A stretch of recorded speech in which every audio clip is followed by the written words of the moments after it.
अस्सलाम वालेकुम स्टूडेंट्स। मैं उम्मीद करता हूँ आप सब बिल्कुल साथ खैरियत से होगे और अपने फ़ाइनल पेपर्स की बहुत अच्छे से तैयारी कर रहे होगे दिल लगा के, और लेक्चर्स को आप लोग लाजमी फुल एंड तक सुन रहे होगे। और मैं जानता हूँ स्टूडेंट के लेक्चर्स काफ़ी लंबे हैं, लेकिन एट द एंड फ़ायदा आपको ही होगा। और अगर आपके पेपर्स के साथ फ़ायदा होगा ही होगा डेफिनेटली, लेकिन आपको एंटी टेस्ट में भी और आपके अपने कंसेप्ट्स बहुत अच्छे क्लियर हो गए। और कंसेप्ट्स ही के सारे मार्क्स होते हैं। आपको कहीं से क्वेश्चंस के आंसर्स याद करने की या फिर रटने की ज़रूरत नहीं होती। आप उसमें से मेन पॉइंट्स ढूंढो और वो आप अपने माइंड में याद रखने की कोशिश करो। आप बेशक उनको अपनी वर्डिंग में लिखो, ठीक है, क्योंकि आपका अब एक ग्रामर का ये आपका नहीं है पेपर, आपका कंसेप्ट चेक हो गए। तो बहुत अच्छे से तैयारी करें स्टूडेंट्स, और कोई भी अगर प्रॉब्लम हुआ करे तो लाजमी पूछा करें। कोशिश किया करें कि वीडियो एंड तक देखें। सिर्फ वीडियो 3-4 मिनट की देखकर ना किया पॉज ना किया करें, एंड तक देखें, फ़ायदा आपको ही होगा। चैप्टर आपका इस एक एक वीडियो में कंप्लीट आपका कवर हो जाएगा, ठीक है। ये चैप्टर ज़रा लंबे हैं इसलिए इनके मैंने पार्ट्स बनाए हैं। चैप्टर नंबर 14, 15 ये भी थोड़े से लेंथी हैं, लेकिन मैं कोशिश करूँगा एक ही वीडियो में कवर हो जाए। लेकिन अगले चैप्टर्स छोटे हैं तो इनको लाजमी देखें, और अपने दोस्तों के साथ भी स्टूडेंट्स लाजमी शेयर किया करें, ठीक है। तो टाइम और मज़ीद वेस्ट किए बगैर अपने लेक्चर पे आते हैं। अब स्टूडेंट लास्ट टाइम जो है हम चैप्टर नंबर 13 डिस्कस कर रहे थे, और चैप्टर नंबर 13 में जो है हमने यहाँ तक चीज़ डिस्कस की थी कि why the resistance of ammeter is kept very small and of voltmeter is very high. और अगर आप ये देखो तो ये वाला क्वेश्चन फेडरल बोर्ड में तकरीबन 4 दफ़ा आया हुआ है, 2018, 19, 2017 के सप्लीमेंट्री और 2014 में। तो हमने ये डिस्कस कर लिया था कि एम मीटर इसकी रेजिस्टेंस इसलिए कम होती है क्योंकि एम मीटर को सीरीज़ में लगाना होता है, और अगर सीरीज़ में जो होता है करंट सेम होता है, जो एम मीटर से गुजरेगा वही उस रेजिस्टेंस में से भी पास करेगा। तो अगर एम मीटर की रेजिस्टेंस अगर ज़्यादा हुई तो उसकी वजह से ये होगा कि सर्किट का करंट डिस्टर्ब हो जाएगा, और जो करंट हम मेजर करना चाह रहे हैं वो उसको अब अल्टर कर देगा, ठीक है। तो आप चाहो तो इस तरह लाइन आप लिख सकते हो कि if the resistance of ammeter is very high it will alter the current which has to be measured. तो जो करंट आप मेजर करना चाह रहे हो उसको ये चेंज कर देगा। हो सकता है एम मीटर लगाने से पहले करंट 1 एम्पेयर फ्लो कर रहा था, तो आपको ये उसको एम मीटर को चाहिए था कि वो 1 एम्पेयर ही शो करे जब आप उस सर्किट में एम मीटर लगाओ। लेकिन एम मीटर के लगाने से हुआ क्या, सर्किट की रेजिस्टेंस ज़्यादा हो गई और सर्किट का करंट कम हो गया। सर्किट में करंट हो गया 0.8 एम्पेयर अब due to the presence of ammeter. तो एम मीटर अब आपको 0.8 एम्पेयर शो करेगा। तो क्या ये आंसर ठीक है? नहीं, क्योंकि असल में इसको 1 एम्पेयर शो करना चाहिए था, लेकिन इसकी अपनी रेजिस्टेंस ने सारा करंट जो है सर्किट का डिस्टर्ब कर दिया। Which it will alter the current which has to be measured, ठीक है। तो ये क्वेश्चन स्टूडेंट्स जो आंसर था ये था एम मीटर का। अब आते हैं आज हम नेक्स्ट पे, और वो है वोल्ट मीटर, ठीक है, कि वोल्ट मीटर की जो है वो रेजिस्टेंस ज़्यादा क्यों होनी चाहिए। अब सबसे पहले स्टूडेंट हम लिख लेते हैं कि वोल्ट मीटर जो है, एक अच्छा वोल्ट मीटर ये होगा जिसकी रेजिस्टेंस जो है बहुत ज़्यादा हाई होनी चाहिए। तो अच्छे से अच्छा वोल्ट मीटर वो होता है जिसकी रेजिस्टेंस बहुत ज़्यादा हाई हो, ठीक है। और अगर आप एक आइडियल वोल्ट मीटर को जो कि 100% एक्यूरेट आंसर शो करे, उसकी रेजिस्टेंस स्टूडेंट होनी चाहिए इनफाइनाइट। तो ये चीज़ याद रखें, ठीक है। और आपकी पंजाब की बुक में ये चीज़ लिखी हुई है कि एक तो CRO, एक कैथोड रे, आपके पास यहाँ पे ऑस्किलोस्कोप, और जो सेकंड चीज़ है DMM जो आज हम पढ़ेंगे भी, ये दोनों को उसने आइडियल अज्यूम किया हुआ है कि इनकी रेजिस्टेंस बहुत ज़्यादा हाई होती है। तो ये आपको बहुत अच्छे आंसर्स आपको प्रोवाइड करेंगे। अच्छा, अब आते हैं वोल्ट मीटर की रेजिस्टेंस ज़्यादा क्यों होनी चाहिए। स्टूडेंट सबसे पहले आपको याद हो कि volt meter is always connected in parallel. Volt meter is always connected in parallel, ठीक है। तो volt meter is always connected in parallel across the 2 points whose potential difference has to be measured। तो students करते क्या हैं, आपने जिन 2 points के दरमियान पोटेंशियल डिफरेंस या वोल्टेज मेजर करना है, आप उन 2 पॉइंट्स के अक्रॉस क्या लगाओगे, वोल्ट मीटर, और वोल्ट मीटर आप लगाओगे पैरेलल में। मैं डायग्राम बनाता हूँ। तो मैंने एक रेजिस्टेंस बनाया और नीचे मैंने एक बैटरी लगाई, और मुझे ये पता करना है कि ये जो रेजिस्टेंस है ये कितना वोल्टेज कंज्यूम कर रहा है, मतलब इस रेजिस्टर के अक्रॉस पोटेंशियल डिफरेंस कितना है। तो मुझे इन दो एंड्स के अक्रॉस पोटेंशियल डिफरेंस मेजर करना है। तो मैं क्या करूँगा, वोल्ट मीटर लूँगा और पैरेलल में मैं लगा दूँगा। और पैरेलल में इसलिए लगाया है क्योंकि हमें पता है पैरेलल में वोल्टेज सेम होता है। तो जितना ये रेजिस्टेंस वोल्टेज यूज़ कर रहा होगा, वोल्ट मीटर को भी चाहिए कि ये उतना ही वोल्टेज आपको शो करे। अच्छा, एक स्टूडेंट रिक्वायरमेंट याद रखें, वो ये है कि अगर हम कहें जिस रेजिस्टेंस के अक्रॉस हम वोल्टेज मेजर कर रहे हैं उसकी रेजिस्टेंस आर कह देते हैं, और इस वोल्ट मीटर के अंदर भी रेजिस्टेंस होती है, उसको आर वी कह देते हैं। R V is a resistance of voltmeter. एक चीज़ याद रखें कि आपने वोल्ट मीटर ऐसा लेना है कि वोल्ट मीटर की जो रेजिस्टेंस है वो जो आपने लोड रेजिस्टेंस लगाई हुई है उससे बहुत ज़्यादा होनी चाहिए। ठीक है, अब देखें उससे होगा क्या, देखें स्टूडेंट, असल में वोल्ट मीटर को चाहिए कि वो एक्यूरेट आंसर शो करे। अब अगर मैं आपको ये कहूँ कि मैंने वोल्ट मीटर नहीं लगाया हुआ, ठीक है, अब ज़रा इस चीज़ को ज़रा समझें, देखें होगा क्या। मैंने कहा कि जी ये समझ लें 5 वोल्ट की बैटरी है और ये 5 ओम का रजिस्टर है। तो इस सर्किट में करंट कितना फ्लो कर रहा होगा, करंट आप I = V/R से निकाल लो। तो इस सर्किट में जो करंट फ्लो कर रहा होगा वो 1 एम्पेयर। और ये रेजिस्टेंस कितना वोल्टेज यूज़ कर रहा होगा, ये हमें पता है, V = IR से आप निकाल लो। तो ये रेजिस्टेंस कितना वोल्टेज यूज़ कर रहा होगा, 5 वोल्ट। ठीक है, ये तो मैंने मैथमेटिकली निकाल लिया। अब हुआ क्या, अब मैंने इसको प्रैक्टिकली चेक करना है। अब प्रैक्टिकली चेक करने के लिए मैंने वही काम किया, मैंने इस रेजिस्टेंस के अक्रॉस जो है एक वोल्ट मीटर लगा दिया। ठीक है, तो पैरेलल में मैंने इस तरह ये वोल्ट मीटर लगा दिया। ठीक है, अच्छा, अब ये चीज़ याद रखें, अब हमने कहा सर्किट में कितना करंट फ्लो कर रहा है, समझ लें 1 एम्पेयर। ठीक है, अब 1 एम्पेयर होगा क्या, जब 1 एम्पेयर करंट आपके पास इस नोड पे पहुंचेगा, ये अगर आप इस नोड पे, मैं इसको थोड़ा सा ब्लैक से, इस नोड पे, तो करंट क्या होगा स्टूडेंट, डिवाइड होगा। ठीक है, समझ लें 0.9 एम्पेयर इसमें से गुजर गया, इस रेजिस्टेंस में से, और समझ लें 0.1 करंट एम्पेयर, क्योंकि हमें पता है किसी भी जंक्शन पे करंट डिवाइड होता है। अब ये रेजिस्टेंस कितना वोल्टेज यूज़ कर रहा होगा, V = IR से अगर आप लगाएं तो करंट कितना फ्लो कर रहा है 0.9, और रेजिस्टेंस कितनी थी 5। तो ये रेजिस्टेंस अब कितना वोल्टेज यूज़ कर रहा है 4.5। तो ये वोल्ट मीटर मुझे कितना आंसर शो करेगा, वोल्ट मीटर शो करेगा 4.5 वोल्ट। लेकिन स्टूडेंट्स, क्या ये आंसर 4.5 वोल्ट ठीक है, नहीं। वोल्ट मीटर जब नहीं लगाया था तो उसकी एब्सेंस में तो ये रेजिस्टेंस 5 वोल्ट आपके पास वोल्टेज कंज्यूम कर रहा था। तो वोल्ट मीटर को तो चाहिए था कि ये 5 वोल्ट ही शो करे, लेकिन इसने 5 वोल्ट इसलिए नहीं शो किया क्योंकि जब हमने वोल्ट मीटर को लगाया तो वोल्ट मीटर को लगाने से हुआ क्या, वोल्ट मीटर ने भी सर्किट से कुछ ना कुछ करंट को ड्रॉ कर लिया। ठीक है, और उस करंट को ड्रॉ करने से हुआ ये कि उस रेजिस्टेंस का अपना पोटेंशियल ड्रॉप जो है वो अल्टर कर गया, चेंज कर गया। ठीक है, अब इस मसले का हल क्या है, इस मसले का हल ये है कि हम ये चाहते हैं कि ये जो वोल्ट मीटर है, वोल्ट मीटर में से जो करंट गुजरे, हम ये चाहते हैं कि तकरीबन ना गुजरे। तभी ऐसा होगा ना, जिस तरह मैं चाह रहा हूँ कि ऊपर जो 0.1 एम्पेयर जा रहा है ये 0.1 एम्पेयर भी पास ना करे, सारे का सारा इसी रेजिस्टेंस में से गुजरे जैसे पहले गुजर रहा था। अब मैं वही चाह रहा हूँ कि वोल्ट मीटर में से कोई भी करंट ना गुजरे, और वोल्ट मीटर में से कोई भी करंट तब नहीं गुजरेगा जब वोल्ट मीटर की रेजिस्टेंस क्या होगी, वोल्ट मीटर की रेजिस्टेंस जब बहुत ज़्यादा होगी। ठीक है, तभी वोल्ट मीटर उस सर्किट से कोई भी करंट ड्रॉ नहीं करेगा। और वेरी हाई रखने की यहाँ पे वजह यही है, so that it will not draw any current from the circuit. तो हम चाहते यही हैं कि अगर हम किसी सर्किट में वोल्ट मीटर लगाएं भी तो वोल्ट मीटर उस सर्किट से करंट कोई ना खींचे, अपनी तरफ कोई करंट ना खींचे, क्योंकि उसकी वजह से सर्किट का करंट अल्टर हो जाएगा। ठीक है, और ये वोल्ट मीटर सर्किट से करंट तब नहीं खींचेगा जब वोल्ट मीटर की अपनी रेजिस्टेंस क्या होगी, वेरी हाई होगी। ठीक है, तो आप स्टूडेंट इसको इन थ्योरी ही लिखोगे। पहले आप देखो वही फिर बात आ गई ना, क्या मैंने कहा था कि वोल्ट मीटर की रेजिस्टेंस लोड रेजिस्टेंस से बहुत ज़्यादा होनी चाहिए। तो आप कहोगे कि इट शुड बी यहाँ पे assured that the resistance of voltmeter is very high in comparison with the resistance of the circuit across which it is connected।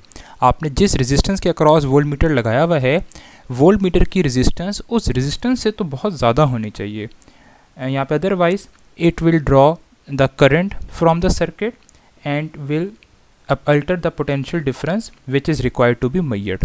ठीक है, तो इसको आप स्टूडेंट्स अपने थ्योरी में आप अपने रीजनिंग में लिखोगे। ठीक है, और ये शॉर्ट क्वेश्चंस ही हैं कि एम मीटर और वोल्ट मीटर की रेजिस्टेंस कम और ज़्यादा क्यों नहीं चाहिए। अगला जो क्वेश्चन है स्टूडेंट वो है कि आपने एक तो शॉर्ट नोट लिखना है डीएमएम पे, और आपने ये बताना है कि डीएमएम को एनालॉग मल्टीमीटर पे क्यों प्रेफर किया जाता है। ठीक है, अब सबसे पहले स्टूडेंट डीएमएम क्या स्टैंड करता है? डीएमएम स्टैंड करता है डिजिटल मल्टीमीटर। ठीक है, अब मीटर वर्ड आ रहा है तो मतलब कोई ना कोई इसी चीज़ आप मैयर करोगे, और मल्टी वर्ड आ रहा है, मल्टी मतलब ये कोई एक चीज़ भी मैयर नहीं करेगा, ये काफ़ी सारी चीज़ें मैयर करेगा। और दूसरी चीज़ जो इसके नाम में आ रही है वो आ रही है डिजिटल, मतलब ये आपको आंसर जो है वो डिजिटली शो करेगा। एनालॉग मतलब जैसे आपकी घड़ी की जो नीडल्स होती हैं वो एनालॉग होती हैं, लेकिन आजकल आपको पता है वॉचेस भी डिजिटल आ गई हैं, तो ये आपको डिजिटली वैल्यूज़ शो करेगा। ठीक है, अब जो होते हैं मल्टीमीटर ये भी दो तरह के होते हैं, एनालॉग भी होते हैं और डिजिटल भी होते हैं।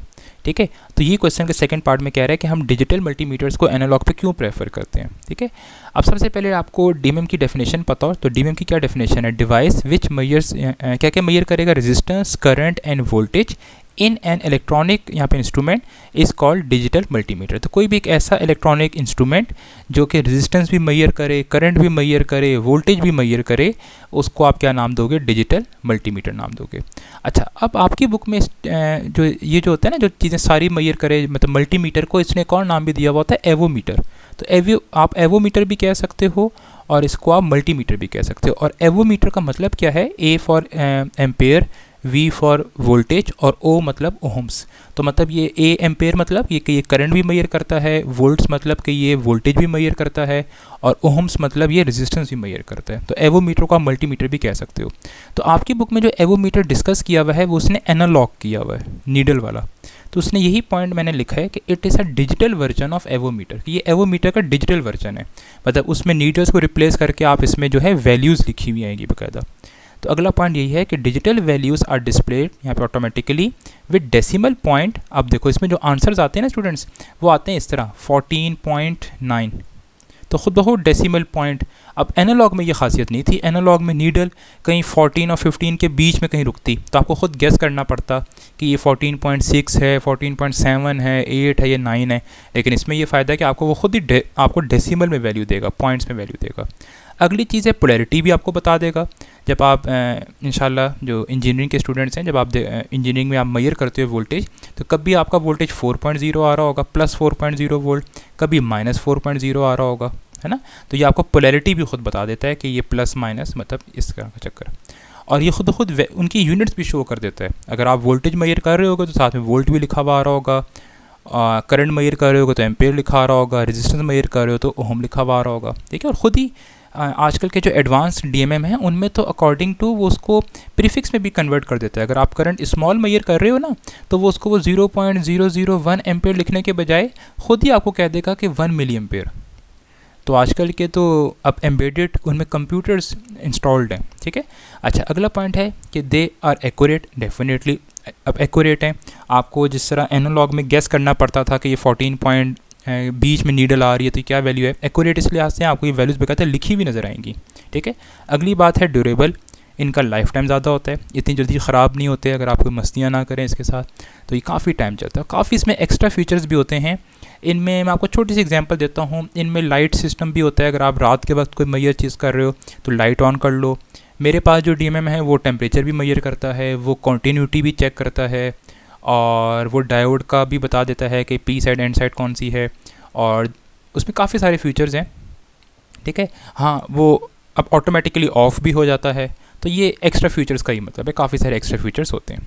अच्छा, अब अगला पॉइंट है कि स्टूडेंट इन डिजिटल यहाँ पे मल्टीमीटर 10 यहाँ पे signal under test is converted into a voltage and an amplifier. अब ये वाला पॉइंट स्टूडेंट्स को समझ नहीं आता। देखें, सिग्नल की डेफिनेशन क्या होती है? कोई भी फिजिकल क्वांटिटी जो कि टाइम के साथ वेरी कर रही हो, जिस तरह आपकी हार्ट बीट है, रूम टेम्परेचर है, प्रेशर है। ठीक है, तो आप डीएमएम से जिस तरह आप समझ लो आप टेम्परेचर मैयर कर रहे हो, तो टेम्परेचर एक फिजिकल क्वांटिटी है, मतलब सिग्नल है। ठीक है, जो कि टाइम के साथ कभी कम हो रहा है कभी ज़्यादा हो, तो टेम्परेचर एक सिग्नल है। अब डीएमएम इसको मैयर किस तरह करता है? डीएमएम सबसे पहले इसको कन्वर्ट करता है वोल्टेज में। ठीक है, इसके अंदर इस तरह के सेंसर्स होते हैं जो इस टेम्परेचर को वोल्टेज में कन्वर्ट करेंगे। अब इसके अंदर एक चीज़ इंस्टॉल्ड है, वो है इलेक्ट्रॉनिकली कंट्रोल्ड गेन। ठीक है, इलेक्ट्रॉनिकली कंट्रोल्ड गेन। अब गेन क्या होता है ये चीज़ याद रखें। गेन स्टूडेंट ये होता है, ये आपको बताता है गेन कि आपने किसी सिग्नल को कितने टाइम्स बढ़ाना है, एम्पलीफाई करना है। ठीक है, जिस तरह मैंने कहा जी गेन 2 है, गेन 2 का मतलब है कि मेरा सिग्नल जो है वो 2 टाइम्स इंक्रीज़ हो जाएगा, मतलब 1 की जगह 2 हो जाएगा, 2 की जगह 4 हो जाएगा। ठीक है, लेकिन ये जो गेन है ये अब आपके पास इलेक्ट्रॉनिकली कंट्रोल्ड गेन है। अब इलेक्ट्रॉनिकली कंट्रोल गेन का मतलब ये होता है कि गेन आपके कंट्रोल में नहीं है, वो जो इलेक्ट्रॉनिकली सर्किट है वो खुद कंट्रोल करेगा। मतलब वो ये देखेगा, इसके आगे ये भी लिखा हुआ है ना प्री कंडीशन, मतलब वो ये देखेगा अगर सिग्नल वीक है तो उसका गेन क्या रख देगा, उसका गेन ज़्यादा रख देगा क्योंकि उसको ज़्यादा एम्पलीफाई करना होगा। अगर सिग्नल आपका पहले से ही स्ट्रॉन्ग है, ठीक है, तो उसका गेन क्या कर देगा, उसका गेन कम कर देगा क्योंकि उसको फिर एम्पलीफाई करने की ज़रूरत नहीं है।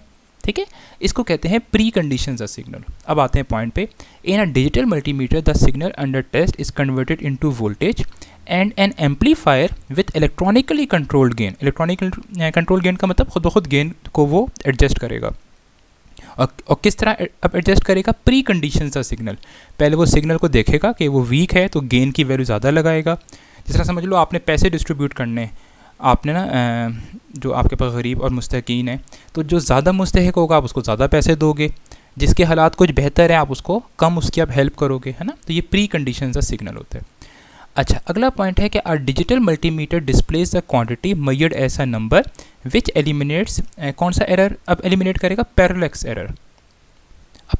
अब अगली बात आती है पैरेलैक्स एरर क्या होता है। स्टूडेंट्स अगर आप देखें बाज़ दफ़ा अगर आप क्लॉक्स को देखें, ख़ास तौर पे एनालॉग, ये सारी क्लॉक्स मैंने बनाई हैं, एनालॉग्स डायलअप हैं, अगर आप देखो, अगर आप उसको बिल्कुल फ्रंट से देख रहे हो तो आपको पता चल रहा है कि जी ये जो अब नीडल है ये 60 से आगे है, मतलब तकरीबन ये 70 पे है। ठीक है, लेकिन अगर आप बिल्कुल साइड व्यू से देखो, आप देखो साइड व्यू से फिर डाउट आता है। साइड व्यू से आपको ये कंफर्म नहीं हो रहा कि ये 80 पे है या 90 पे है। अगर आप इसको लेफ़्ट व्यू से भी देखो तो आपको डाउट हो रहा है ना।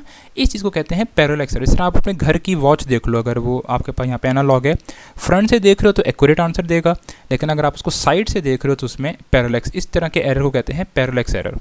तो डीएमएम में पैरेलैक्स एरर नहीं होता। क्यों नहीं होता? क्योंकि डीएमएम में कोई नीडल्स नहीं है, उसमें जो आंसर आएगा वो आपके पास रिटन फॉर्म में आएगा, नंबर फॉर्म में। ठीक है, अच्छा, अब आपको मैंने अभी पहले ही बताया कि मॉडर्न डिजिटल जो डीएमएम है उनमें एक एम्बेडेड कंप्यूटर है।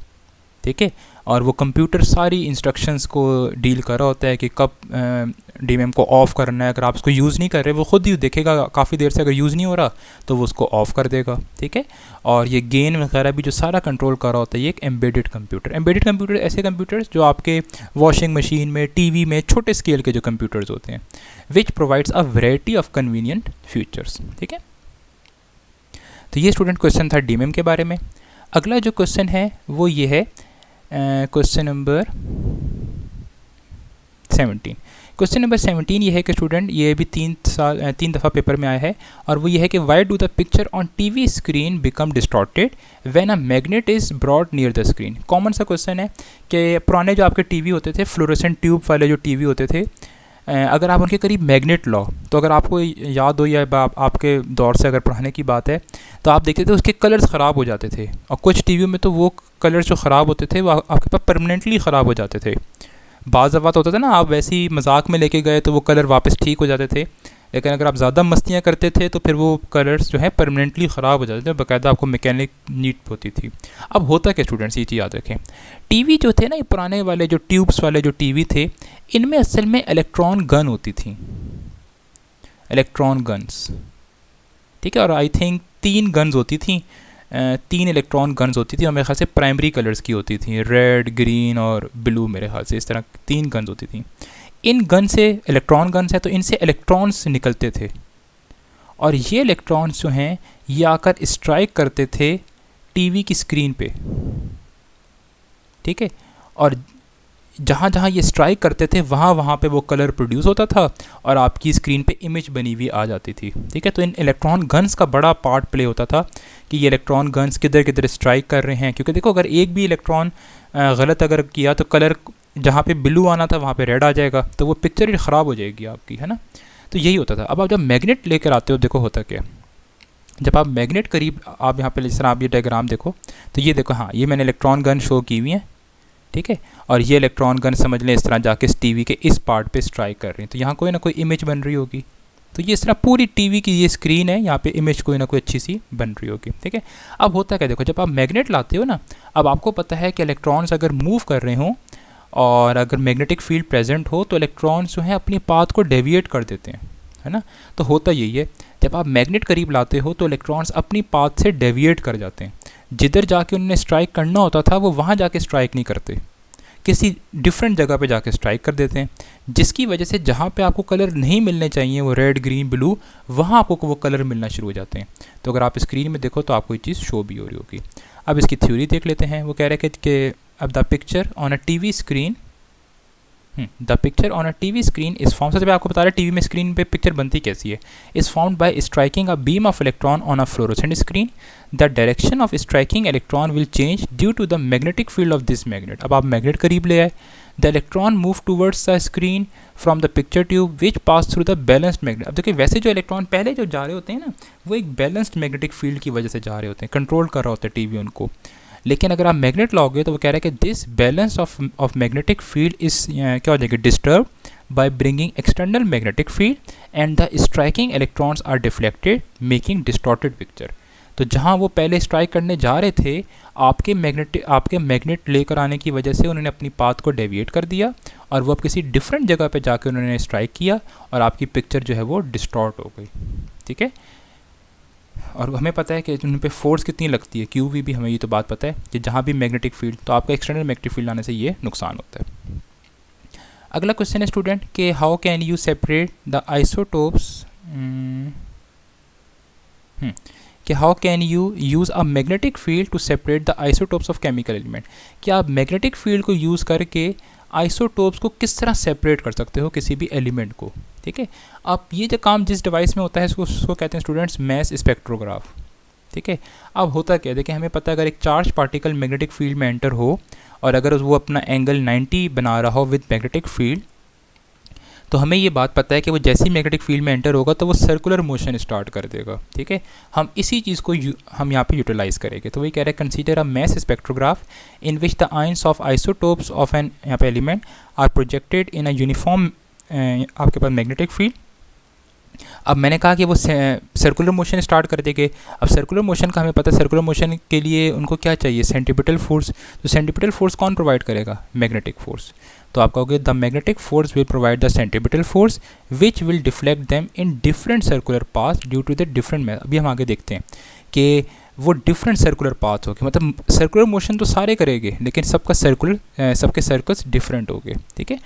अच्छा अब देखें, ये थोड़ी सी इसकी हमने डेरिवेशन करनी है। मैंने वही कहा सेंट्रीपिटल फोर्स प्रोवाइड यहाँ पे needed bye electrons is provided by magnetic force. तो मतलब सेंट्रीपिटल फोर्स और मैग्नेटिक फोर्स इक्वल हैं। अब सेंट्रीपिटल फोर्स का आपको एफ सिंबल पता है FC, और मैग्नेटिक फोर्स का FB। अब सेंट्रीपिटल फोर्स का फार्मूला होता है mv²/r और मैग्नेटिक फोर्स का फार्मूला है QVB साइन थीटा, और थीटा जो है इधर हम लेंगे 90 और साइन 90 आपको पता है साइन 90 होता है 1, तो अगले स्टेप में वो नहीं लिखेंगे। आप चाहें तो V और V भी कैंसिल कर दें, तो mv/r is equal to QB, क्योंकि साइन थीटा जो है वो 1 हो गया। अच्छा अब अगला क्या होगा, अब अगला आपने करना है, आपने R की क्वेश्चन बनानी है। तो R की क्वेश्चन बन जाएगी mv/QB, ठीक है। अच्छा अब देखें, हमने कहा कि वो एक अब आइसोटोप्स हैं, ठीक है। अब एक ही एलिमेंट के काफ़ी आइसोटोप्स हैं, तो आपको पता है आइसोटोप्स की डेफिनेशन कि अब आइसोटोप्स हैं तो आपको पता है उनका एटॉमिक नंबर सेम होगा लेकिन मैस नंबर डिफरेंट होगा। तो उनका m जो है वो डिफरेंट होगा। अब सबकी वेलोसिटी सेम होगी, v भी सेम है सबका, q भी सबका सेम है क्योंकि सब चार्ज पार्टिकल्स हैं, b तो डेफिनेटली सी सेम है। तो ये जो सारे हैं ये सारे कॉन्स्टेंट्स हैं, ये चेंज नहीं हो रहे। उन आइसोटोप्स में फ़र्क क्या आ रहा है, उन आइसोटोप्स में जो फ़र्क आ रहा है वो मैस का आ रहा है, ठीक है। तो अगर ये सारे कांस्टेंट्स हैं तो मैं इसको इस तरह ले सकता हूँ R is directly proportional to M, ठीक है। तो ये तब आप ले सकते हो अगर आप ये मानो कि V, Q और B जो हैं ये सारे कांस्टेंट्स हैं, ठीक है। अब इससे रिज़ल्ट क्या आया, इससे रिज़ल्ट क्या है स्टूडेंट, इससे रिज़ल्ट ये आया कि जो आइसोटोप्स हैं, समझ लें 3 आइसोटोप्स हैं। जिस तरह एक आइसोटोप का मैस m1 है, एक का m2 है और एक m का m3 है। तो तीनों आइसोटोप्स जो रेडियस बनाए गए, मतलब जिस सर्कुलर में उनके रेडियस भी डिफरेंट हो गए, एक R1, एक R2, एक R3। और किसका रेडियस ज़्यादा होगा किसका कम होगा वो डिपेंड करता है इनके मैसेस पे। ठीक है, तो अगला पॉइंट ये लिखा है, so ions of different masses will move in circular path of different radii. हर एक का जो अपना रेडियस होगा सर्कुलर पाथ का वो डिफरेंट होगा। थस केमिकल अब element can be separated from each other using magnetic. अब देखें, अगर आप इस डायग्राम में देखो, मैं आपको डायग्राम ज़रा इधर साथ में बना, समझ लें मैग्नेटिक फील्ड है डॉट की फॉर्म में। ठीक है, मतलब आउटसाइड है, और समझ लें यहाँ से 3 आइसोटोप्स आ रहे हैं, मिक्स हुए हैं तीनों के तीनों आइसोटोप्स। ठीक है, अब होगा क्या, जिस आइसोटोप का मैस ज़्यादा होगा वो भी सर्कुलर मोशन करेगा, लेकिन उसका रेडियस ज़रा ज़्यादा होगा। ये वो था जिसका मैस ज़्यादा था, इसलिए इसने रेडियस भी ज़्यादा बनाया। एक आइसोटोप आया जिसका मैस थोड़ा कम था, तो उसने रेडियस भी क्या बनाएगा, वो रेडियस भी कम बनाएगा। ठीक है, ये वो था जिसका मैस थोड़ा सा कम था। एक आया जिसका मैस सबसे कम था, तो उसने रेडियस सबसे कम बनाया। ठीक है, तो ये वो था जिसका मैस सबसे कम था। तो तीनों आइसोटोप इस तरह देखो, आप देखो सेपरेट हो गए, वरना पहले ये तीनों के तीनों मिक्स हुए हुए थे। अच्छा, अगला क्वेश्चन है कि determine the value of magnetic field, determine the value of magnetic field due to current carrying solenoid by ampere's law. ठीक है, एम्पेयर सर्किट लॉ। तो स्टूडेंट ये वैसे शॉर्ट क्वेश्चन में आया है, लेकिन ये एक्चुअली है लॉन्ग क्वेश्चन, और इसमें बस आपने फिर सिर्फ डेरिवेशन ही करनी होगी। मैं सॉलिनॉइड जल्दी से बना लेता हूँ, और उस सॉलिनॉइड की वजह से आपने मैग्नेटिक फील्ड निकालनी है। तो बस आप डायरेक्ट स्टेप्स, मैं ज़बानी बोल रहा हूँ, आप अपने पास बेशक नोट कर लो। सबसे पहला स्टेप होता है कि आपने जो है वो एक एम्पेरियन पाथ बनानी है। तो एम्पेरियन पाथ हमने ले ली, हमने in the form of rectangular path. ठीक है, ये और एम्पेरियन, और हमने मैग्नेटिक फील्ड निकालनी कहाँ थी, हमने कहीं इनसाइड द सॉलिनॉइड निकालनी है, और ये एम्पेरियन पाथ उस पॉइंट से पास होनी चाहिए जहाँ पे आपने मैग्नेटिक फील्ड निकालनी है। ठीक है, अच्छा, अब इस एम्पेरियन पाथ जो है इसको आप नाम दे दो कुछ ABCD। ये हमने जो बनाई है एम्पेरियन पाथ है। ठीक है, एम्पेरियन पाथ, और इसकी लेंथ्स के भी नाम देते हैं। ऊपर वाली लेंथ L1 है, और ये वाली L2 है, ये समझ लें L3 है, और ये L4 है। अच्छा, एम्पेरियन पाथ को ना आपने कोई ना कोई डायरेक्शन असाइन करनी होती है। ठीक है, तो समझ लें मैं इसको क्लॉकवाइज ले रहा हूँ, तो ये इसकी साइड इस तरह है, ये इस तरह है, ये साइड इस तरह है, और ये इस तरह। ठीक है, अच्छा, अब हमें पता है जब एक सॉलिनॉइड में से करंट फ्लो करता है तो ऐसा बार मैग्नेट बिहेव करती है। ठीक है, बार मैग्नेट का मतलब ये है कि उसकी एक साइड नॉर्थ बन जाएगी और एक साइड उसकी साउथ बन जाएगी। ठीक है, और हमें पता है मैग्नेटिक फील्ड लाइंस किस तरह जाती हैं, मैग्नेटिक फील्ड लाइंस आपके पास जाती हैं नॉर्थ से साउथ। तो वो मैं इधर ड्रॉ करता हूँ, तो मैग्नेटिक फील्ड लाइंस इस तरह जाएंगी। ठीक है, आप चाहो तो बुक की डायग्राम भी देख सकते हो, तो नीचे भी इस तरह जा रही होंगी, तो इस तरह मैग्नेटिक फील्ड लाइन तो बाहर जाती हैं नॉर्थ से साउथ। लेकिन अगर आप इनसाइड द मैग्नेट देखो, इनसाइड द कॉइल देखो, तो ये साउथ से नॉर्थ जाती हैं, फिर नॉर्थ से साउथ घूमती हैं। ठीक है, तो ये इस तरह होती हैं। अब आपने करना क्या है, आपने लगाना है इधर एम्पेयर्स लॉ। ठीक है, अब एम्पेयर्स लॉ क्या कहता है, एम्पेयर्स लॉ ये कहता है कि मैं आपको समरी लिख रहा हूँ, वो ये कहता है कि B डॉट डेल्टा L, ठीक है, और इधर आप n भी लिखोगे, और n की वैल्यू स्टार्ट हो रही है 1 से लेकर 4, क्योंकि आपने उस पूरे एम्पेरियन पाथ के 4 पार्ट्स बनाए हुए। ठीक है, A B C C D और D A is equal to total current enclosed in the loop. तो इसको आपने लिख दिया म्यू नॉट I, और हम ये मान रहे हैं कि सॉलिनॉइड में से करंट जो फ्लो कर रहा है वो करंट फ्लो कर रहा है I। इसमें एक चीज़ और याद रखें जो स्टूडेंट्स को थोड़ा सा ज़रा समझने में मुश्किल होती है। आई जो है ना, देखें आई असल में ये जो हमने एम्पेरियन पाथ बनाई है, इस एम्पेरियन पाथ में से करंट कितनी दफ़ा इस एम्पेरियन पाथ को इंटरसेप्ट कर रहा है। ठीक है, वो होता है n टाइम्स, क्योंकि जितनी इसकी नंबर ऑफ टर्न्स होगी, समझ लें सॉलिनॉइड की नंबर ऑफ टर्न्स 50 हैं, या समझ लें 100 हैं, तो वो इस एम्पेरियन पाथ को 100 दफ़ा टच करता हुआ जाएगा। ऐसा ही है ना, तो टोटल करंट कितना होगा, आप कहोगे इफ़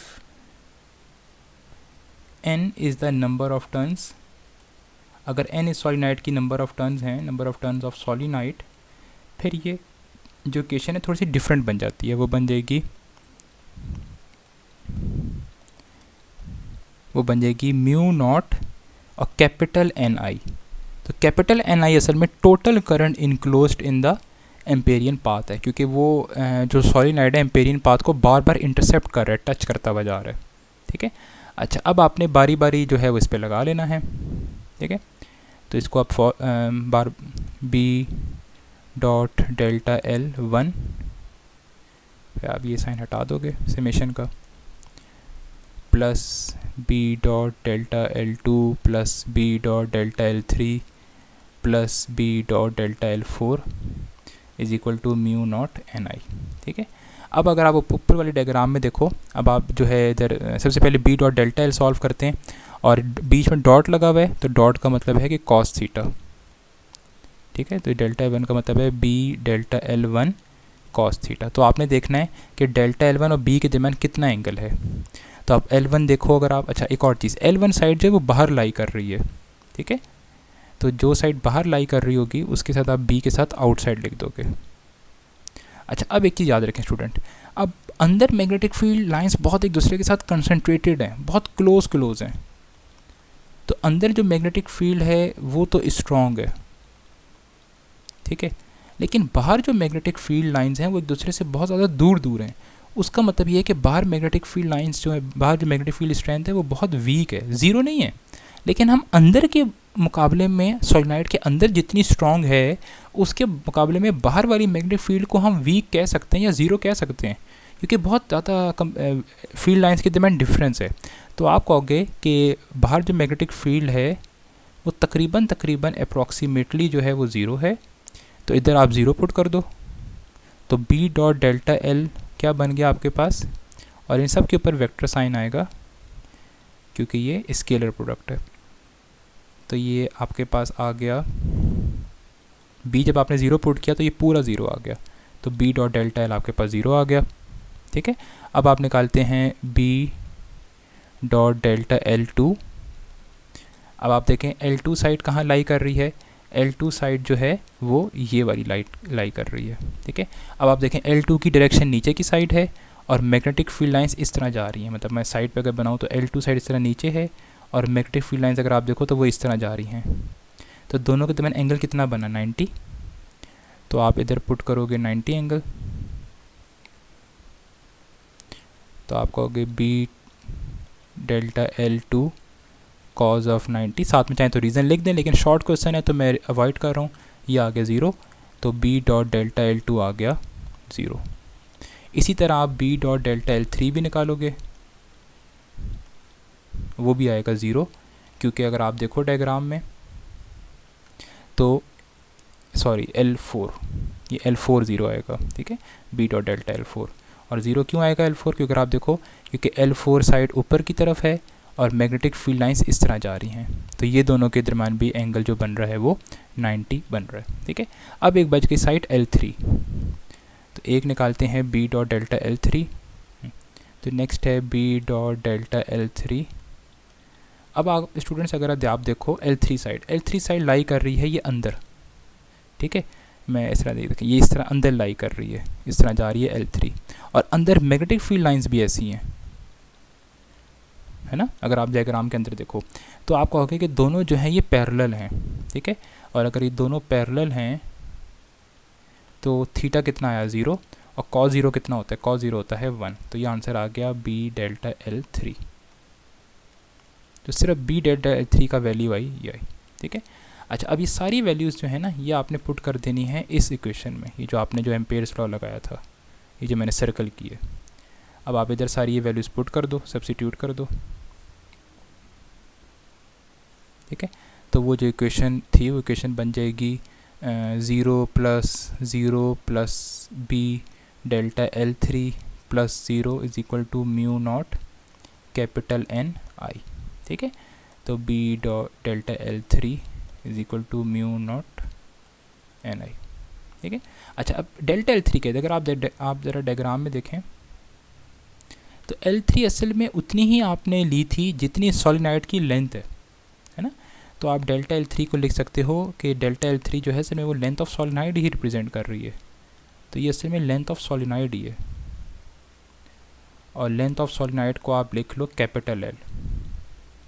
तो ये इक्वेशन क्या बन गई, B L mu naught capital N I। ठीक है, अब अगर आप B निकालो तो ये जो B की इक्वेशन आपके पास बनेगी स्टूडेंट्स, ये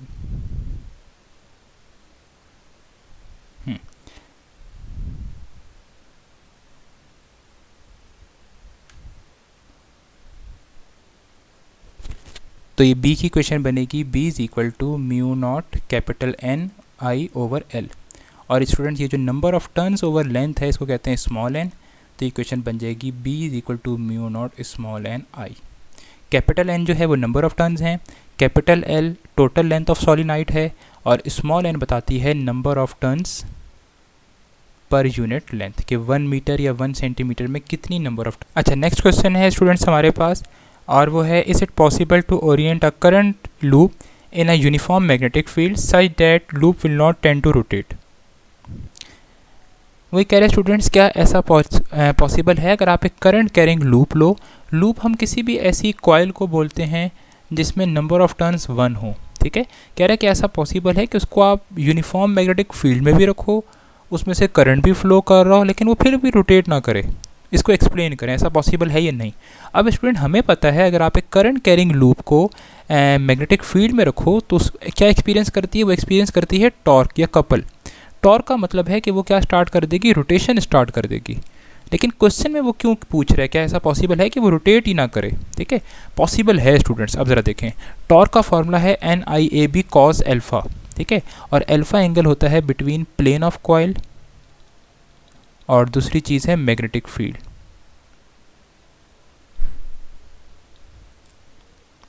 तो स्टूडेंट अगर आप फॉर्मूले में देखें, इस फॉर्मूले में जो है टॉर्क वाले में n की वैल्यू तो 1 हो जाएगी, ठीक है। और करंट भी फ्लो कर रहा है, I भी 0 नहीं हो सकता, तो आप कहोगे I can not be equal to 0, क्योंकि उसने क्वेश्चन में खुद कहा हुआ है कि करंट लूप है, ठीक है। और अगर लूप कहा हुआ है तो डेफिनेटली एरिया भी 0 नहीं हो सकता उसका, ठीक है। बी भी 0 नहीं हो सकता क्योंकि उसने खुद क्वेश्चन में कहा हुआ है कि वो मैग्नेटिक फील्ड में आपने जाके प्लेस की हुई है। फिर क्या चीज़ 0 हो सकती है, 0 हो सकता है कॉस एल्फ़ा का आंसर 0 आ सकता है। और कॉस एल्फ़ा का आंसर 0 तब आ सकता है जब एल्फ़ा की वैल्यू 90 हो। और एल्फ़ा की वैल्यू 90 का मतलब ये है कि plane of coil is perpendicular to the magnetic field, ठीक है। क्या मतलब कि अगर आप इसको टॉप व्यू से, अगर आपको मैं ये डायग्राम थोड़ी सी बना के दिखाऊं, समझ लें मैग्नेटिक फील्ड लाइंस इस तरह राइट साइड जा रही हैं, ठीक है। ये मैग्नेटिक फील्ड लाइंस हैं, और जो आपने कॉइल रखी हुई है वो आप उसका प्लेन इस तरह हो, अब ये स्ट्रेट लाइन की तरह, ठीक है। समझ लें ये इस तरह स्ट्रेट इस तरह ये है। तो ये आप डायग्राम को जो है ये आप टॉप से देख रहे होगे, ठीक है। अच्छा, अब इस केस में ये जो है ये कॉइल है, ठीक है। और थीटा एंगल आपको मैंने बताया वो है प्लेन ऑफ कॉइल और मैग्नेटिक फील्ड के दरमियान। तो अगर आप इस डायग्राम को देखो तो मैग्नेटिक फील्ड लाइन और एरिया के दरमियान कितना एंगल बन रहा है, वो बन रहा है 90। तो अगर कॉइल को आप जाके इस तरह रख दोगे ना मैग्नेटिक फील्ड में, तो बेशक इसमें से करंट फ्लो कर रहा हो, मैग्नेटिक फील्ड भी हो, लेकिन फिर भी ये जो कॉइल है रोटेट नहीं करेगी, मतलब इस पर टॉर्क नहीं लगेगा। तो ये आपने इसको प्रूफ भी करना है। थीटा की जगह आप 90 पुट करो तो टॉर्क 0 आ गया। तो कह रहे हैं हाँ पॉसिबल है, hence loop will not rotate when its plane is perpendicular to the magnetic field. तो पॉसिबल है अगर आप उसको रखो इस तरह कि उसका प्लेन मैग्नेटिक फील्ड के साथ परपेंडिकुलर हो। अगला क्वेश्चन है student, if a charge particle moves in a straight line through some region of space can you say that the magnetic field in this region is 0। अगर एक charge particle है और वो किसी एक रीजन में से स्पेस स्ट्रेट गुजर गया, ठीक है, तो क्या कह रहा है पॉसिबल है कि अंदर मैग्नेटिक फील्ड 0 थी। देखिए हम तो ये कहते हैं ना, जैसे ही चार्ज पार्टिकल मैग्नेटिक फील्ड में एंटर होता है उस पर फोर्स लगती है, तो या तो वो सर्कुलर मोशन करेगा या वो अब हेलिकल मोशन करेगा। स्ट्रेट जाने का तो मतलब ये है कि उस पर कोई फोर्स ही ना लगी, ठीक है। तो आप कहोगे सर स्ट्रेट लाइन में जाने का मतलब या अनडेविएटेड जाने का मतलब ये है कि उस पर जो मैग्नेटिक फोर्स लगी है वो 0 लगी है, ठीक है। अब ये समझने के लिए कि 0 क्यों लगी उसके लिए देखते हैं फार्मूला। तो मैग्नेटिक फोर्स का फार्मूला ये है, वो है QVB sin थीटा, अगर किसी एक चार्ज पार्टिकल पे आपने लगाना हो। अब आप देखो इस फॉर्मूले के अकॉर्डिंग देखो क्या क्या चीज़ 0 हो सकती है। तो Q 0 हो सकता है, तो आप कहोगे sir Q can not be equal to 0, क्योंकि उसने क्वेश्चन में खुद स्टेटेड किया हुआ है कि चार्ज पार्टिकल है, और चार्ज पार्टिकल का तो चार्ज 0 नहीं हो सकता, ठीक है। तो पहली सिनेरियो तो नहीं हो सकता। अच्छा, वेलोसिटी 0 हो सकती है, वेलोसिटी भी 0 नहीं हो सकती, क्योंकि उसने क्वेश्चन में खुद कहा हुआ है कि वो मूव कर रहा है। तो ये भी उसने क्वेश्चन में कहा हुआ है कि वो मूविंग है, चार्ज पार्टिकल मूव कर रहा है। फिर क्या चीज़ 0 हो सकती है, हाँ आप कहोगे सर हाँ पॉसिबल है कि मैग्नेटिक फील्ड ही अंदर 0 हो, ठीक है, क्योंकि अगर अंदर मैग्नेटिक फील्ड 0 होगी तो B की वैल्यू 0 होगी और उस पर जो फोर्स लगेगी उसका आंसर क्या आएगा, 0 आएगा। अच्छा, अगली चीज़ साइन थीटा की वैल्यू भी तो 0 आ सकती है, और थीटा की वैल्यू 0 तब आ सकती है जब या तो थीटा की वैल्यू 0 हो या थीटा की वैल्यू 180 हो। 0 का मतलब, क्योंकि यहाँ थीटा किसके दरमियान एंगल है, थीटा एंगल है between velocity and magnetic field, ठीक है। 0 का मतलब ये है कि चार्ज पार्टिकल की वेलोसिटी और मैग्नेटिक फील्ड दोनों आपस में पैरेलल हो, मतलब चार्ज पार्टिकल भी समझ लें राइट साइड जा रहा है, मैग्नेटिक फील्ड भी राइट साइड है, तो इस केस में थीटा 0 हो जाएगा, फोर्स 0 आ जाएगी। या ये हो सकता है कि चार्ज वेलोसिटी ऑफ पार्टिकल और मैग्नेटिक फील्ड दोनों आपस में एंटी पैरेलल हों, anti parallel to magnetic field. क्या मतलब, समझ लें मैग्नेटिक फील्ड राइट साइड जा रही है और चार्ज पार्टिकल जो है वो लेफ्ट साइड जा रहा है, तो ये पॉसिबल भी है। या पहले वाले में दोनों पैरेलल भी हो सकते हैं, चार्ज पार्टिकल भी राइट जा रहा है और मैग्नेटिक फील्ड भी राइट साइड है, तो ये भी पॉसिबल है, ठीक है। अच्छा, एक और सिनेरियो भी है, तो आपने कहोगे सर हो सकता है मैग्नेटिक फील्ड 0 हो तब भी वो चार्ज पार्टिकल स्ट्रेट जा सकता है, हो सकता है वो चार्ज पार्टिकल या तो पैरेलल हो या मैग्नेटिक फील्ड के साथ एंटी पैरेलल हो, तब भी पॉसिबल है।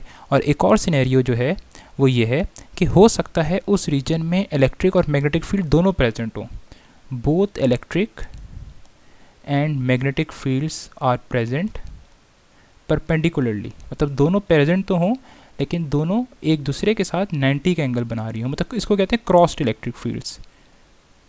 क्रॉस्ड इलेक्ट्रिक फील्ड्स मतलब अगर एक लेफ़्ट से राइट जा रही है तो एक आउटसाइड या इनसाइड होगी, इस तरह मैग्नेटिक फील्ड समझ लें बाहर की तरफ आ रही है डॉट की फॉर्म में, और इलेक्ट्रिक फील्ड राइट साइड जा रही है, जिसको क्रॉस इलेक्ट्रिक फील्ड कहते हैं। अब हो क्या सकता है, देखें, हो सकता है यहाँ दोनों प्रेजेंट हो। अब मैं आपको एक हाइपोथेटिकल सी दे रहा हूँ, मैं इसमें कोई रूल्स वगैरह नहीं लगा रहा। समझ लें ऊपर जो है वो आपके पास है नेगेटिव और इधर है पॉजिटिव, तो ये क्रॉस इलेक्ट्रिक फील्ड मैंने बनाई क्योंकि दोनों हैं, ये मैग्नेटिक फील्ड है और ये प्लस माइनस वाली इलेक्ट्रिक फील्ड है। समझ लें आया चार्ज पार्टिकल आपके पास प्रोटॉन, ठीक है, प्रोटॉन आया। अब प्रोटॉन क्या होगा, जैसे ही प्रोटॉन एंटर हुआ इलेक्ट्रिक फील्ड को कहाँ खींचेगी, नेगेटिव की तरफ, समझ लें ऊपर की तरफ ही जाना चाहेगा। और समझ लें, मैं रूल नहीं लगा रहा इधर कोई, समझ लें कि इसको मैग्नेटिक फील्ड नीचे की तरफ खींचेगी क्योंकि मैग्नेटिक फील्ड भी फोर्स लगाएगी। अब हो सकता है कि इलेक्ट्रिक फोर्स और जो मैग्नेटिक फोर्स इस चार्ज पार्टिकल पर लगे, हो सकता है कि वो दोनों सेम हो, दोनों की डायरेक्शन तो डिफरेंट है लेकिन हो सकता है दोनों का मैग्नीट्यूड सेम हो। उसकी वजह से ये होगा कि दोनों फोर्सेस एक दूसरे के साथ क्या हो जाएंगी, कैंसिल हो जाएंगी, ना चार्ज पार्टिकल ऊपर जाएगा ना नीचे जाएगा, वो स्ट्रेट चला जाएगा अनडेविएटेड।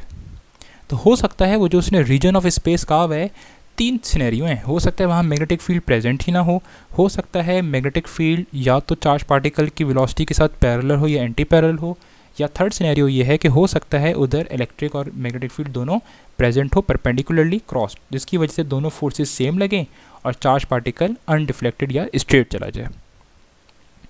अगला क्वेश्चन जो आया है वो आया है डिफाइन शंट, और शंट कहाँ चला गया, हाँ ये रहा शंट। तो शंट स्टूडेंट क्या था, शंट वो जो हमने एम मीटर में एक स्मॉल रेजिस्टेंस यूज़ की थी गैल्वानोमीटर को एम मीटर में बनाने के लिए, जो हम एक स्मॉल रेजिस्टेंस ऐड करते हैं पैरेलल में गैल्वानोमीटर के साथ, उसको हम शंट कहते हैं। तो वो क्वेश्चन उस तरह भी बन सकता था कि why the shunt of ammeter is kept very small, ठीक है। अच्छा, इसमें आप कहोगे शंट क्या होता है, शंट की definition, a resistor having a very low value of resistance, such type of register is called shunt. तो शंट रेजिस्टेंस हम प्रैक्टिकली वैसे उसको बोलते हैं ऐसा रेजिस्टेंस जिसकी वैल्यू बहुत कम हो। फिर आप शंट के लिए ये बता दो थोड़ा सा एक पॉइंट कि शंट क्या होती थी। शंट जो होती थी हम असल में लगाते थे, it is connected in parallel with the galvanometer, और गैल्वानोमीटर के साथ, क्योंकि गैल्वानोमीटर भी करंट मेजर करता था लेकिन गैल्वानोमीटर की रेंज कम थी, वो छोटे छोटे करंट मेजर करता था। तो अगर आपने गैल्वानोमीटर की रेंज बढ़ानी हो तो आप उसके साथ पैरेलल में शंट लगाते थे। तो वो एक है, it is connected in parallel with the galvanometer whose range is to be extended. और अगर आप चाहो तो मार्क्स के अकॉर्डिंग, अगर ये 3 मार्क्स का आता है और अगर आपका दिल इस आंसर से मुतमईन नहीं होता तो आप बेशक इसकी नीचे वो डेरिवेशन कर लो, आप बेशक डायग्राम बना लो कि ये गैल्वानोमीटर है सर, ये मैंने शंट लगा ली, और ये जो गैल्वानोमीटर की रेजिस्टेंस आर जी, वो जो मैंने आपको पूरी डेरिवेशन कराई थी, जो करंट आ रहा है वो आई है, जो गैल्वानोमीटर से गुजर रहा है वो आई जी है। तो आप तो पूरी डेरिवेशन करके आप यहाँ से शंट की वैल्यू निकाल सकते हो, ठीक है, डिपेंडिंग ऑन द मार्क्स। अगर 3 मार्क्स का आता है तो बेशक आप कर लें, 1 मार्क्स का आता है या 2 मार्क्स का आता है तो फिर मेरे ख्याल से ज़रूरत नहीं होगी। अच्छा, अगला क्वेश्चन है स्टूडेंट, और वो ये है कि a charge particle enters a magnetic field, in a region of magnetic field its velocity is perpendicular to the direction of the field, find a relation for the time period. 2016 में आया है कि एक चार्ज पार्टिकल मैग्नेटिक फील्ड में perpendicular enter हुआ। अब perpendicular का मतलब थीटा 90, और अब थीटा 90 हो तो हमें पता है चार्ज पार्टिकल कौन सी मोशन करता है, सर्कुलर मोशन। ठीक है, और कह रहा है कि आपने उसका, अब सर्कुलर मोशन कर रहा है तो कोई ना कोई टाइम पीरियड भी होगा, तो टाइम पीरियड की इक्वेशन निकालनी है। ठीक है, तो बस आप एक ही लाइन लिख दो कि थीटा 90 हो तो चार्ज पार्टिकल सर्कुलर मोशन करता है, और सर्कुलर मोशन अगर वो कर रहा है तो डेफिनेटली उसको क्या रिक्वायर है, उसको रिक्वायर्स है सेंट्रीपिटल फोर्स। ठीक है, उसको सेंट्रीपिटल फोर्स रिक्वायर्ड है, और सेंट्रीपिटल फोर्स कौन प्रोवाइड करेगा, सेंट्रीपिटल फोर्स प्रोवाइड कर रहा है उसको मैग्नेटिक फोर्स Fp। ठीक है, अब आप यहाँ से क्वेश्चन को थोड़ा सा रीअरेंज वगैरह करो, वैल्यूज पुट करो। Fc is equal to mv²/r और QVB magnetic force on a charge particle. अब क्वेश्चन में उसने कहा है परपेंडिकुलर, तो थीटा आ गया 90, और साइन 90 आपको पता है साइन 90 होता है 1, वेलोसिटी भी कैंसिल कर लेते हैं, तो mv/r is equal to QB sine 90 क्योंकि 1। अच्छा, अब आपने निकालनी है इक्वेशन यहाँ से टाइम पीरियड की। अगर आप देखो यहाँ पे भी कई टाइम पीरियड नहीं आ रहा। अब टाइम पीरियड लेकर आने के लिए हमने फर्स्ट ईयर का फॉर्मूला यूज़ किया, v is equal to r omega. ये लीनियर वेलोसिटी और एंगुलर वेलोसिटी की दरमियानी इक्वेशन है, तो v की जगह पुट कर दिया r omega over r is equal to QB। ये r और r क्या हो गए, ये आपस में कैंसिल हो गए। ठीक है, अच्छा, तो ये इक्वेशन बन गई m omega is equal to QB। अभी भी कहीं पे भी टाइम पीरियड नहीं आ रहा, एक और फर्स्ट ईयर की क्वेश्चन यूज़ की, omega is equal to 2πf, और अगर आप f की जगह 1/t लिख दो तो ये बन जाएगा omega is equal to 2π/t। ये क्वेश्चन हमने यहाँ सब्स्टिट्यूट कर दी ओमेगा की जगह, तो ओमेगा की जगह हमने लिख दिया 2π/t is equal to QB। ठीक है, बस अब आपने यहाँ से जो है ये टाइम पीरियड के लिए इक्वेशन रीअरेंज कर लें, तो टाइम पीरियड के लिए इक्वेशन बन गई, टाइम पीरियड को हम वहाँ ले जाएं तो ये बन जाएगी 2πm/QB। तो अगर आपने टाइम पीरियड निकालना हो तो 2π तो एक कांस्टेंट है, आपको मैस ऑफ पार्टिकल गिवन पता होना चाहिए। अगर इलेक्ट्रॉन है तो मैस ऑफ इलेक्ट्रॉन, प्रोटॉन है तो मैस ऑफ प्रोटॉन, चार्ज तो सबका सेम होता है प्रोटॉन और इलेक्ट्रॉन का, और आपको मैग्नेटिक फील्ड गिवन होगी। ठीक है, बाकी तो सारे पैरामीटर्स आपको याद भी होने चाहिए। तो ये आप टाइम पीरियड इस तरह से निकाल सकते हो। अच्छा, अगला कह रहा है कि how can a current loop be use to determine the presence of a magnetic field in a given region of space. Simple सा क्वेश्चन है कि करंट लूप को यूज़ करते हुए आप किस तरह बता सकते हो कि कहीं वो मैग्नेटिक फील्ड प्रेजेंट है या नहीं। ज़रा समझ लें, वो जिन भूतों को पकड़ने के लिए जिस तरह वो सेंसर्स यूज़ नहीं होते, तो इस तरह वो कह रहा है कि आप करंट लूप को, मतलब एक कॉइल को जिसकी एक ही टर्न हो, उसको आप यूज़ करते हुए किस तरह बता सकते हो कि कहीं मैग्नेटिक फील्ड प्रेजेंट है या नहीं। ठीक है, तो स्टूडेंट सिंपल सा आंसर है, आप कहोगे कि अगर जहाँ पे भी मैग्नेटिक फील्ड जो है वो प्रेजेंट होगी, उससे होगा क्या, उससे ये होगा कि उस यहाँ पे करंट लूप पे क्या प्रोड्यूस होगा, टॉर्क प्रोड्यूस होगा। और टॉर्क क्यों प्रोड्यूस होगा, क्योंकि टॉर्क का फॉर्मूला ही है NIAB cos अल्फ़ा। ठीक है, अल्फ़ा। तो अगर समझ लें लूप है तो आप बेशक n की वैल्यू 1 पुट कर दें, तो ये बन जाएगा IAB cos अल्फ़ा। ठीक है, तो बस सिंपल सा आप इसका आंसर ये थ्योरी में लिखोगे, इतना डिटेल आंसर नहीं है। आप कहोगे सर करंट लूप की वजह से हम किस तरह मैग्नेटिक फील्ड को डिटरमाइन कर सकते हैं, अगर उस पर टॉर्क अगर उस पर टॉर्क लग रहा है, मतलब अगर वो कॉइल जो है वो रोटेशन अगर कर रही है, तो उसकी वजह ये है कि वहाँ पे मैग्नेटिक फील्ड प्रेजेंट है। और अगर कहीं पे अगर मैग्नेटिक फील्ड प्रेजेंट नहीं है, एब्सेंट है, ठीक है, तो क्या होगा, B की वैल्यू कितनी हो जाएगी, B की वैल्यू हो जाएगी 0, और वहाँ पे उस कॉइल के ऊपर या उस लूप के ऊपर कोई भी टॉर्क नहीं लगेगा। तो जहाँ रोटेशन हो रही है वहाँ मैग्नेटिक फील्ड प्रेजेंट है, और जहाँ उस लूप में रोटेशन नहीं हो रही वहाँ मैग्नेटिक फील्ड 0 है। ठीक है, सिंपल सी रीज़न है। अच्छा, अगला क्वेश्चन है, और वही कह रहे हैं कि when a current carrying conductor is placed in a magnetic field it experiences force on what factors it depend. तो ये चैप्टर नंबर 13 का पहला टॉपिक है कि अगर आप एक करंट कैरिंग कंडक्टर को मैग्नेटिक फील्ड में रखो तो उस पर फोर्स लगती है, वो फोर्स किन किन चीज़ों पर डिपेंड करती है। तो स्टूडेंट्स ये आप चाहो तो डायग्राम बना लो, आप मैग्नेटिक फील्ड समझ लो क्रॉस की तरह बना लो। ठीक है, ये बुक में आपकी बनी हुई भी है, और समझ लें आपने एक ये जो है कंडक्टर रखा, डायग्राम को बस इग्नोर किएगा, सिर्फ समझने तक इसको समझें, तारीफ़ ना इसकी किएगा। तो समझ लें करंट फ्लो कर रहा है, इसमें अपवर्ड मैग्नेटिक फील्ड है, इसमें अप इनटू द पेज क्योंकि क्रॉस है, तो समझ लें, मैं रूल लगाए बगैर मैं कह रहा हूँ कि जी ये कंडक्टर समझ लें मूव कर रहा है लेफ़्ट साइड, ठीक है। इस पे फोर्स लगी, मैग्नेटिक फोर्स लेफ्ट साइड। अब ये फोर्स किन किन फैक्टर्स पे डिपेंड करती है? तो स्टूडेंट सबसे पहले याद रखें, ये मैग्नेटिक फोर्स डिपेंड कर रही है लेंथ ऑफ द कंडक्टर पे। अब देखें स्टूडेंट, असल में क्या याद रखें, आपको मैंने क्लास में भी बताई थी, असल में इस कंडक्टर पे फोर्स नहीं लगती। फोर्स जो लगती है असल में वो इस कंडक्टर में प्रेजेंट चार्ज कैरियर्स पे लगती है, ठीक है। तो इस कंडक्टर की लेंथ जितनी ज़्यादा होगी, चार्ज कैरियर्स भी उतने ज़्यादा होंगे, तो डेफिनेटली फोर्स भी क्या लगेगी, उतनी ज़्यादा लगेगी। तो force is directly proportional to length of the conductor. तो एफ भी directly proportional to capital L, और कैपिटल एल समझ लें लेंथ ऑफ कंडक्टर। सेकेंड चीज़ है स्टूडेंट, वो है magnetic force is directly proportional to current flowing through conductor, कि इस कंडक्टर में से जो है अब करंट कितना फ़्लो कर रहा है, क्योंकि देखें करंट भी ज़्यादा होगा तो डेफिनेटली चार्जेस ज़्यादा फ्लो कर रहे हैं, है ना, तो फोर्स भी ज़्यादा लगेगी। तो force is directly proportional to I. तो ये एक फैक्टर हो गया ऊपर वाला, इसको 1 कह देते हैं, नीचे वाले को 2 कह देते हैं।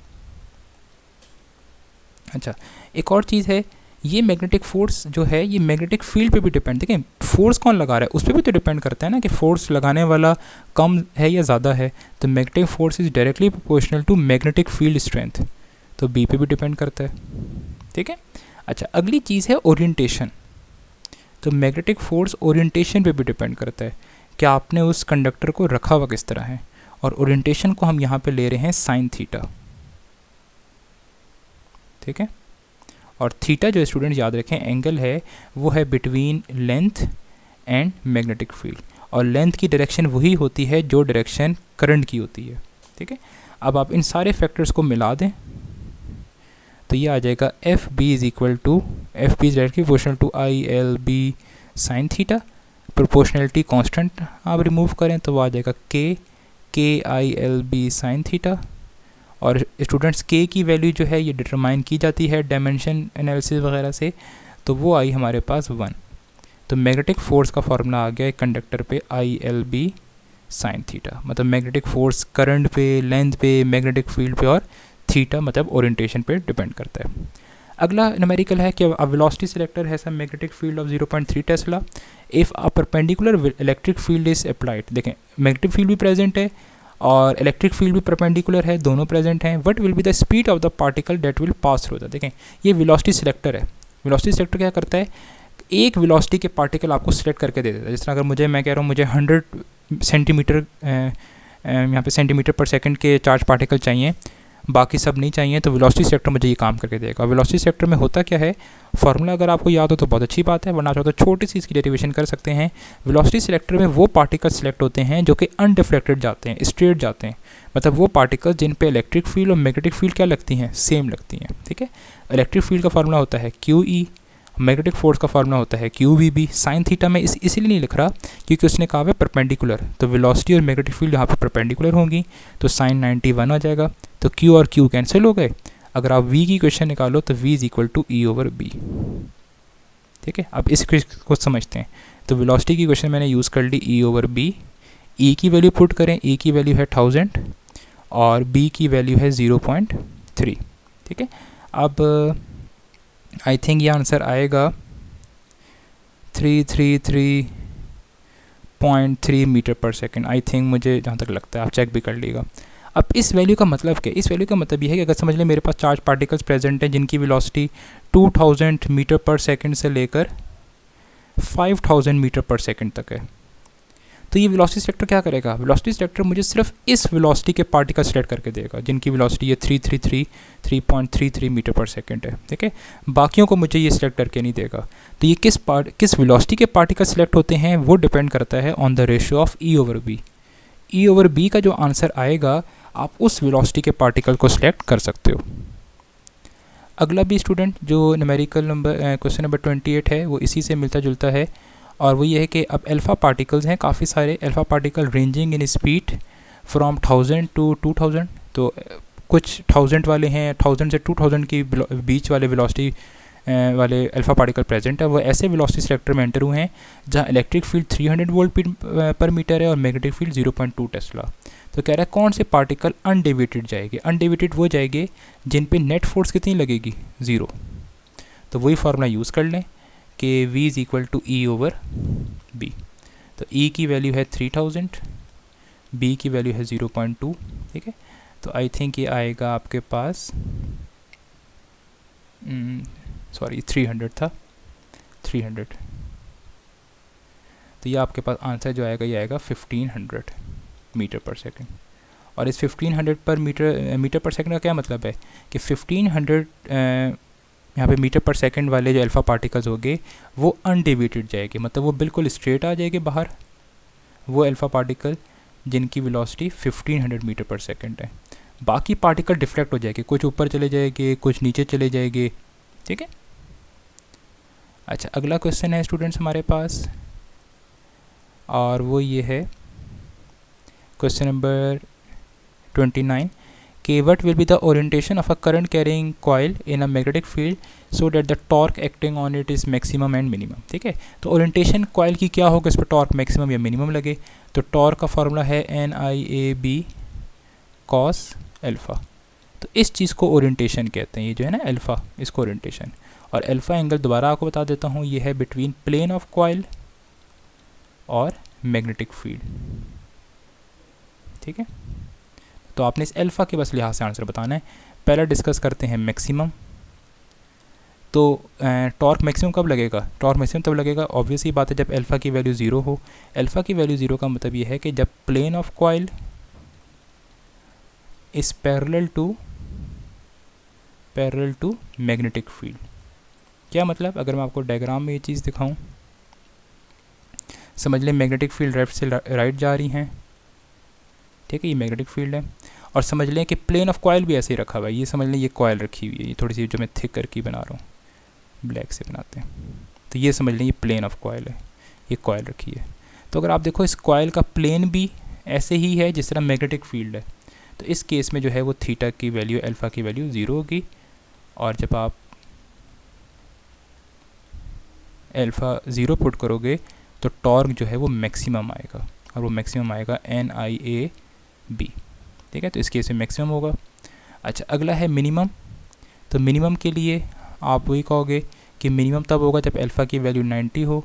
अल्फ़ा की वैल्यू 90 का मतलब जब plane of coil is perpendicular to magnetic field. और परपेंडिकुलर का मतलब ये समझ लें मैग्नेटिक फील्ड लेफ़्ट से राइट जा रही हैं, ठीक है। और जो आपके पास यहाँ पे प्लेन रखा हुआ है समझ लें वो इस तरह है, ये आपके पास एरिया, और आप इन डायग्राम्स को टॉप से देख रहे हो, ठीक है।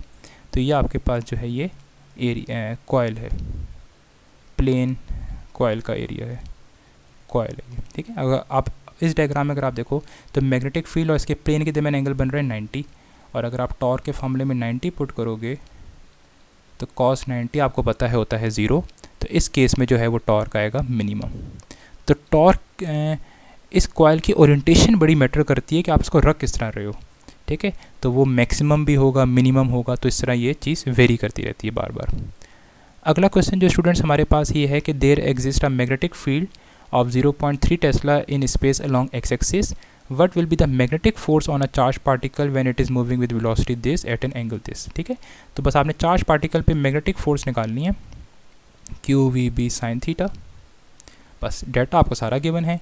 उसने कहा हुआ है आपको चार्ज पार्टिकल कौन सा गिवन है, प्रोटॉन। तो प्रोटॉन का आपको चार्ज पता है प्लस 1.6 10⁻⁻19 कूलम, ज़बानी भी याद हो और कैलकुलेटर से भी निकाल सकते हो।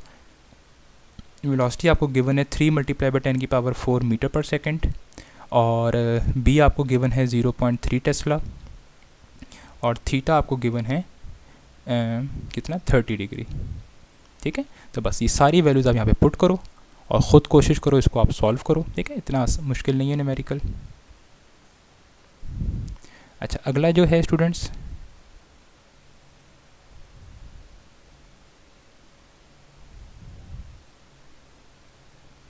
अगला कह रहा है you are asked to design a solenoid that will give a magnetic field of 0.1 tesla, ठीक है। आपने एक सोलिनॉइड डिज़ाइन करनी है जिसकी मैग्नेटिक फील्ड कितनी हो, वो हो 0.1 टेस्ला, और कह रहा है current must not exceed 10 ampere, current maximum उसमें से 10 एम्पेयर से ज़्यादा नहीं फ्लो करना चाहिए, तो करंट हमने 10 एम्पेयर ले लिया। Find the number of turns per unit length, अब पर यूनिट लेंथ का मतलब है आपने स्मॉल एन निकालना है। अगर सिर्फ नंबर ऑफ टर्न्स कहता तो आप कैपिटल एन आप लेते, लेकिन उसने पर यूनिट लेंथ का है तो ये मतलब स्मॉल एन, ठीक है। और आपने एन, अब देखिए कौन सा सॉलिनॉइड का है, तो सॉलिनॉइड के लिए एम्पेयर्स लॉ हमें क्या कहता है, B is equal to mu naught small N I, तो स्मॉल एन की इक्वेशन बन गई B over mu naught I, ठीक है। बी की वैल्यू आपको गिवन है 0.1 टेस्ला, म्यू नॉट जो है ये आपके पास है आपके पास यहाँ पे परमेबिलिटी ऑफ फ्री स्पेस, तो इसकी वैल्यू होती है 4 पाई मल्टीप्लाई बाय 10 की पावर -7, और करंट आपको गिवन है 10 एम्पेयर, ठीक है। इसमें आप सारी वैल्यूज पुट करो और आप स्मॉल एन की वैल्यू निकाल लो इसमें, ठीक है। आसान सा न्यूमेरिकल है।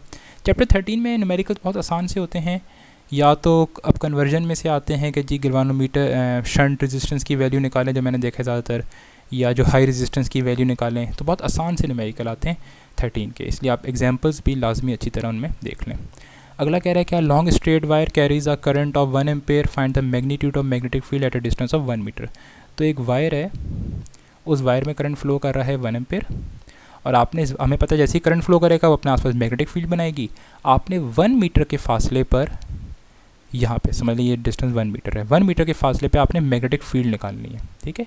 अब यहाँ भी एम्पेयर्स लॉ लगाएंगे। अब यहाँ आपने वो बी इज इक्वल टू, यहाँ पे आपने वो फॉर्मूला नहीं लगाना, बी इज इक्वल जो भी हमने सॉलिनॉइड में यूज़ किया म्यू नॉट एन आई, वो सॉलिनॉइड का है, ठीक है। अब वायर के केस में फॉर्मूला होता है B is equal to mu naught I over 2 pi R, ये है फॉर करंट कैरिंग वायर या कंडक्टर, ठीक है।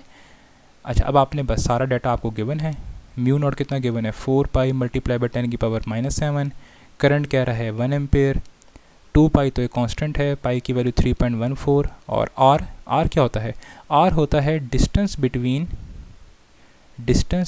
ये अब स्टूडेंट्स ले लेते हैं यहाँ पे रेडियस, तो रेडियस भी एक लिहाज से ठीक है, लेकिन हम यहाँ पे कोई एम्पेरियन पाथ नहीं बना रहे, तो यहाँ पे जो आर स्टैंड कर रहा है वो स्टैंड कर रहा है distance between wire and point at which B has to be calculated.